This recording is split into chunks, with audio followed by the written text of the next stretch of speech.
Hello everyone. बच्चों, आज का क्वेश्चन लाइट चैप्टर से, फिजिक्स के लाइट चैप्टर से क्वेश्चन है। प्लेन मिरर है, उसमें इंसिडेंट रे आती है, 30 डिग्री ऑलरेडी गिवन है। आई की वैल्यू फाइंड आउट करनी है, आर की भी हम निकाल सकते हैं इसी से। तो हमें find the angle of incident and the angle of reflection, दोनों ही एंगल हमें फाइंड आउट करने हैं फिगर के थ्रू। आई क्या है? एंगल ऑफ इंसिडेंट, और आर भी हमारा एंगल ऑफ रिफ्लेक्शन है। ओके, तो अगर हमें एंगल फाइंड आउट करना है, इंसिडेंट एंगल और रिफ्लेक्शन एंगल दोनों को ही फाइंड आउट करना है। इसको फाइंड आउट करने के लिए मैंने पहले भी एक्सप्लेन किया था, लाइट के लॉ ऑफ रिफ्लेक्शन से हम इसको निकालेंगे। The angle of incident is the angle between, ध्यान दीजिएगा, 30 डिग्री हमारा ऑलरेडी गिवन है, between incident ray and the normal. Normal क्या है? प्लेन मिरर पे जब लाइट हमारी आती है और रिफ्लेक्ट होगी, अदर साइड से डाइवर्ट होती है, तो बीच का जो पॉइंट होता है, मिड पॉइंट होता है, डॉट डॉट आपको दिख रहा है, यहाँ से नॉर्मल होता है।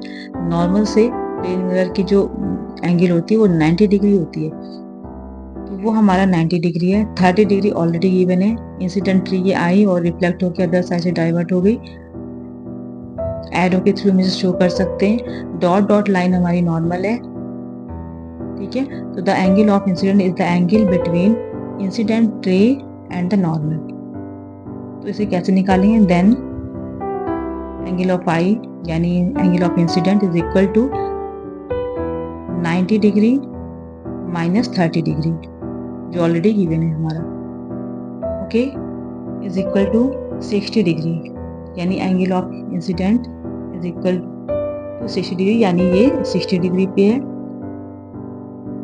ये कौन से लॉ से हो रहा है? On applying laws of reflection. Light के laws of reflection, law of reflection से हम इसे सॉल्व करेंगे।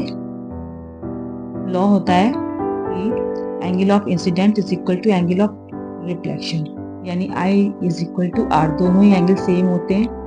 नॉर्मल मिड पॉइंट से, बीच में मिड पॉइंट होता है नॉर्मल का, तो I is equal to R is equal to 60 degree. दोनों ही एंगल हमारे 60 डिग्री पे होंगे, क्योंकि angle I is equal to angle R. यही आंसर होगा। Thank you.